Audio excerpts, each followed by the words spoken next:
I am excited for this episode. I had the chance to sit down with Aubrey Blanche. We had this really amazing conversation about taking a moment to just think twice. I'm so excited for you all to listen in. So, enjoy. DEI gives up almost all formal authority. Can you talk a little bit more about what does that mean to you when you say kind of giving up all formal authority?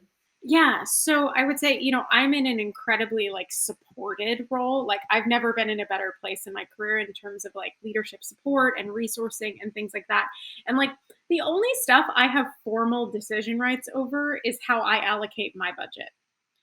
And as you can imagine, how I allocate my budget is about less than 1% of all of the decisions that impact equitable outcomes at Culture Amp. And so most of my job is convincing other people to do things that will move the company towards more equitable and inclusive culture, processes, et cetera. And so there's a lot of different reasons, but the fact is that this is a very influence-based role. So you're not the CEO, you're not the CRO, you don't determine those things. And so you're often handed a set of conditions. And then your job is to convince people to do things differently in the face of them going, yeah, but things are working pretty well for me right now.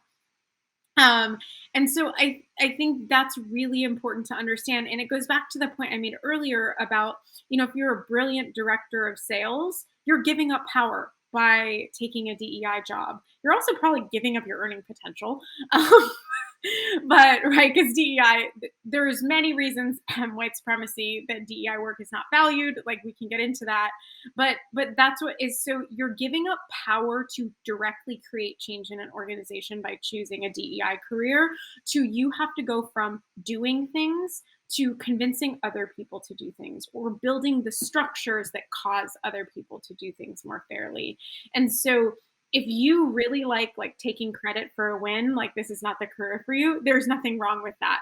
But very rarely can you tie this is the one thing I did and here's the one outcome it had.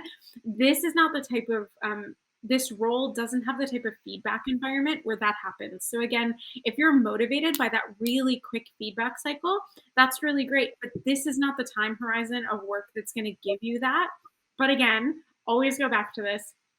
Find a job that does fill those buckets for you and think about equity inclusion in the context of it. So you don't have to give up that focus. But I love the word you used, alignment, I think is really powerful. And it's about aligning both your motivations, what motivates you and what you can do with the role you're doing, because every single job that exists has a DEI lens to it. So you don't have to make a trade-off between that. And I think that's what a lot of people think is they're like, oh, I'm either in sales or I'm in DEI. I'm like, everybody's in DEI. Some people just can't turn it off ever.